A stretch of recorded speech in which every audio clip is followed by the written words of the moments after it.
Well, rained real hard last night. The river come up. The river is rolling today.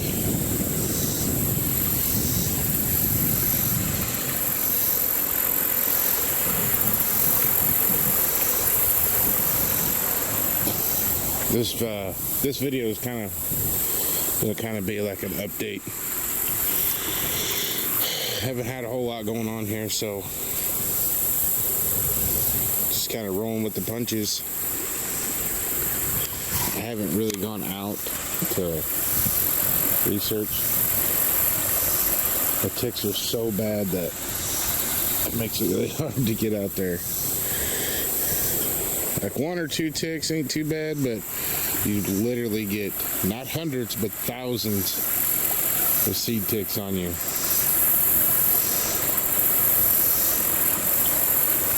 And they are super bad right now. The only reason I'm out here right now is because it rained, and usually when it rains it's not so bad. I got on my rubber boots with a lot of permethrin.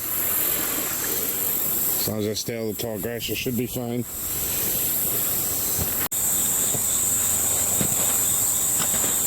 This is one of the trees that got pushed down on the property.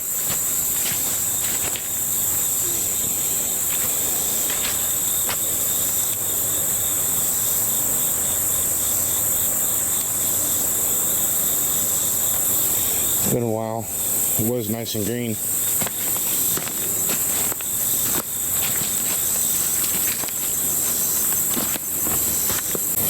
I really need to get a new GoPro.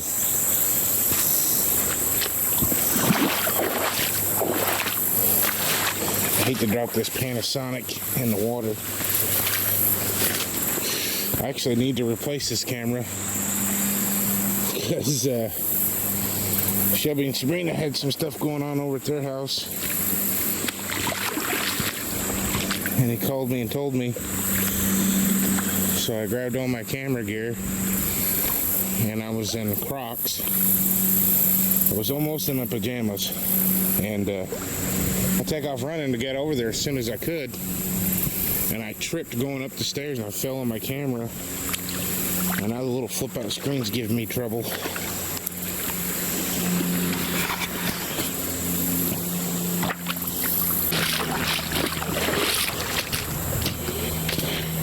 That water's not normally up here.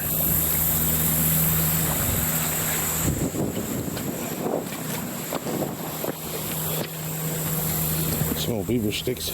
I guess that's how high the river got last night. Huh. What is it, Hank? What is it? I hear stuff moving over there all the time. You see how dark that tree line is? It's always that dark, even during the fall time. It's hard to see up and through there.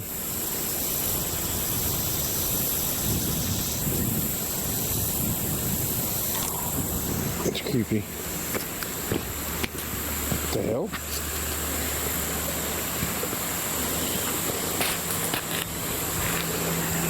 It's probably from one of the kids. Oh look, little baby crawdads. Crawfish. Come on, girl.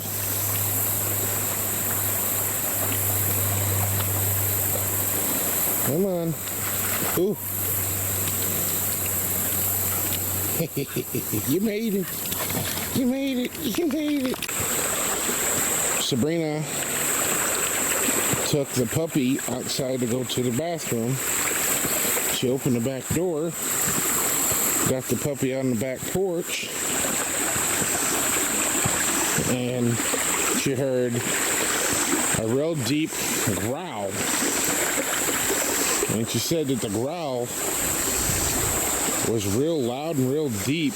It was loud enough she couldn't tell if it was on her side of the river or the other side of the river. But she said it had a lot of boogers. It sounded sick. And she didn't make it out the back porch. And something else that's kind of weird about this story is when she was out there and she heard the growl, she kind of glanced around. In Dad's motorhome, Mom and Dad's motorhome is sitting in the backyard off to the left. And she looked over there and she could have swore she seen their dog Roger. And, you know, she goes back inside, tells Shelby there's something out there growling. But Shelby goes out there thinking that the dog is fixing to get into a fight with another dog. So Shelby goes out there and makes it to the bottom step. Orby's over here. Sabrina heard the growl directly out in front of her. Shelby hears the growl, but over here to his right on the corner of the property. The same spot where Grandma always said that she's seen that thing with the great big ears.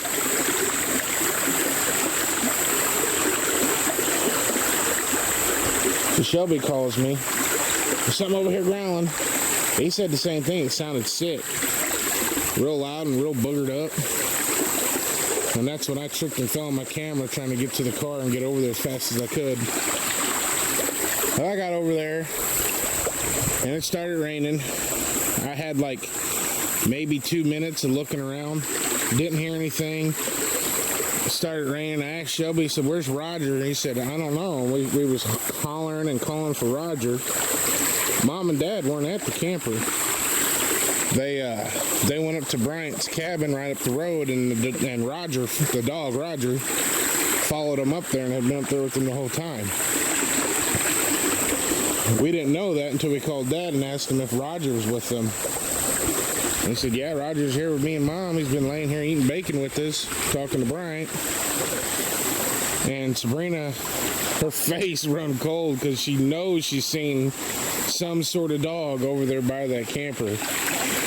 But what weirded her out is that's not where the growling sound was coming from. So what dog did she see? Was it something else? Oh, this slipped.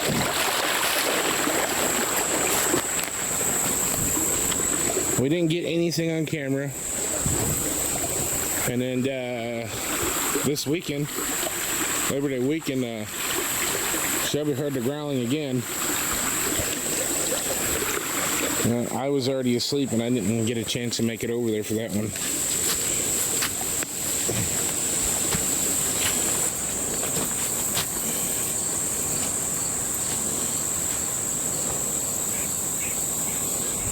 There's a little hunting blind down there.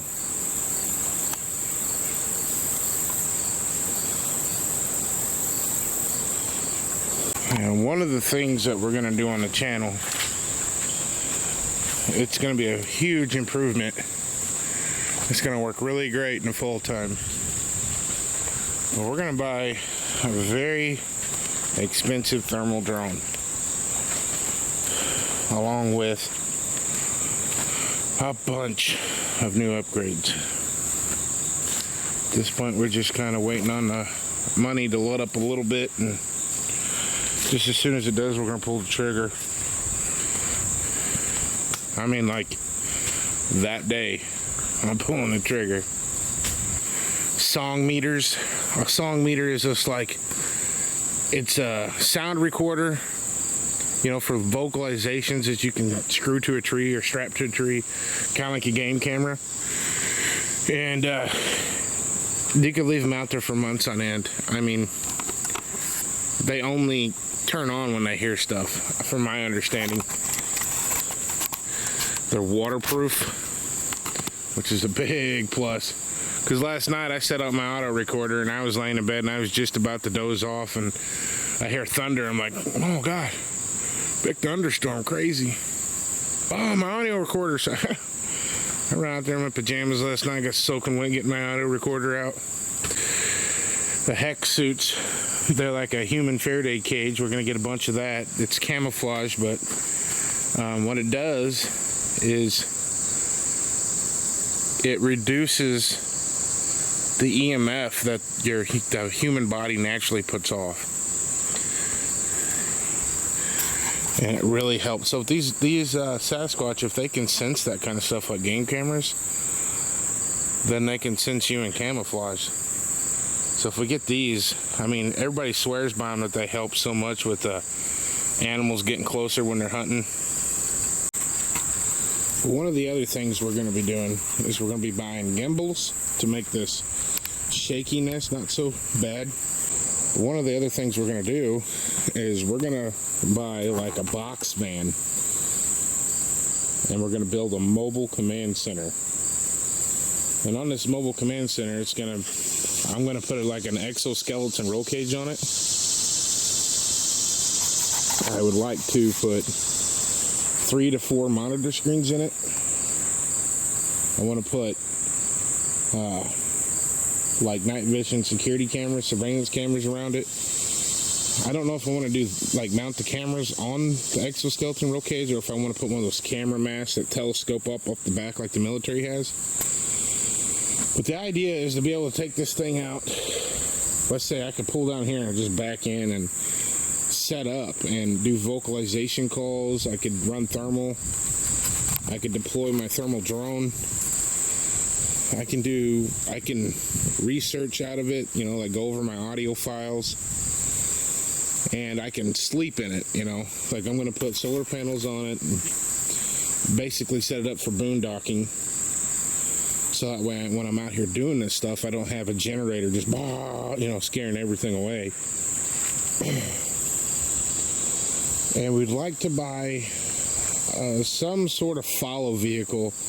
I don't know if we want to buy like a 4-door Jeep, a FJ Cruiser, or a side-by-side, or another rock crawler. But the only reason I say a 4-door Jeep, I'm not really a big Jeep fan.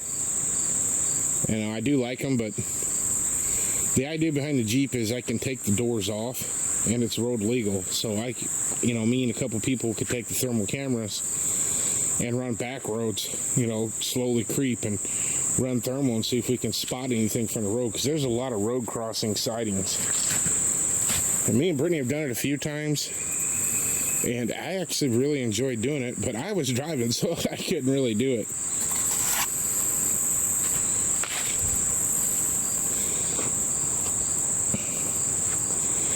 And another reason behind the command center is I have a real hard time doing this stuff alone. Like, I'm down here right now without a pistol, and I feel like an idiot for doing that. I'm just absolutely petrified of the dark.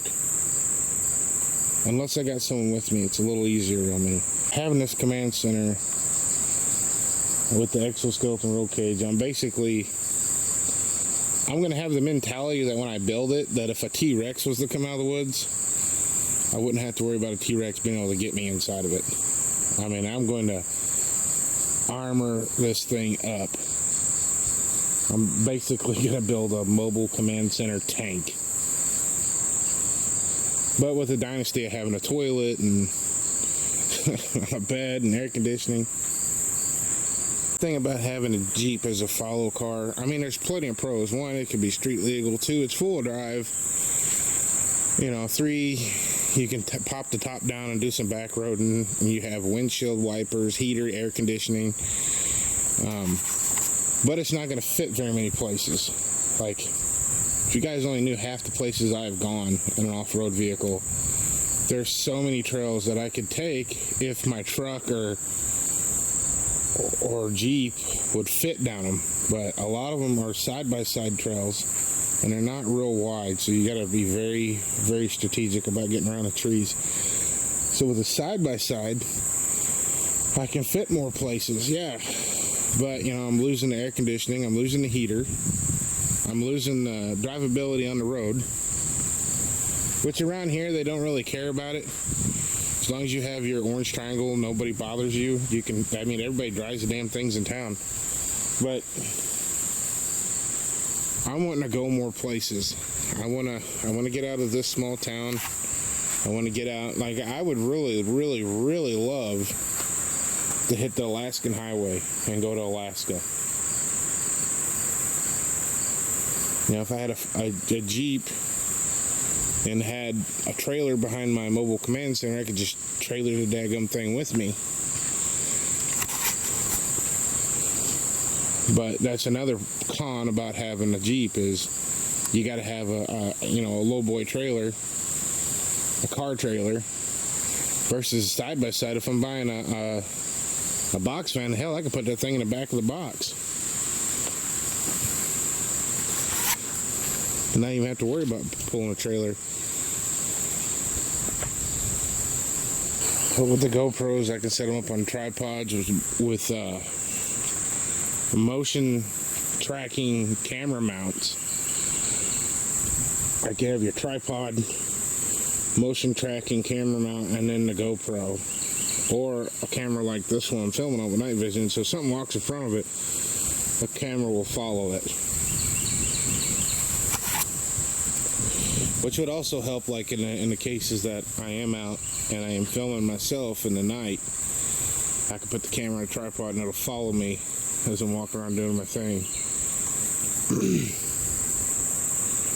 I think it'd be really cool to have the thermal drone, so on, you know, if I hear some kind of vocalization, I can deploy that thing and go check it out and see what it is. And on nights that it's dead out here and I don't have any content for you guys, we'll just do like thermal vlogs. You know, we'll deploy it, we'll get up in the air and we'll go look around the property, check wildlife, and maybe, if we're lucky, we'll stumble across some kind of cryptid. Another thing while we're on the updates, I want to thank everybody because we've hit a milestone of 1,200 subscribers, which means we're now monetized. And I got to thank every single one of you for subscribing and watching the videos, liking and commenting. It helps the channel grow, but I have every one of you guys to thank. I really appreciate you guys because the more this grows, the more we're going to do. Stay tuned for the next adventure. Thank you guys for watching.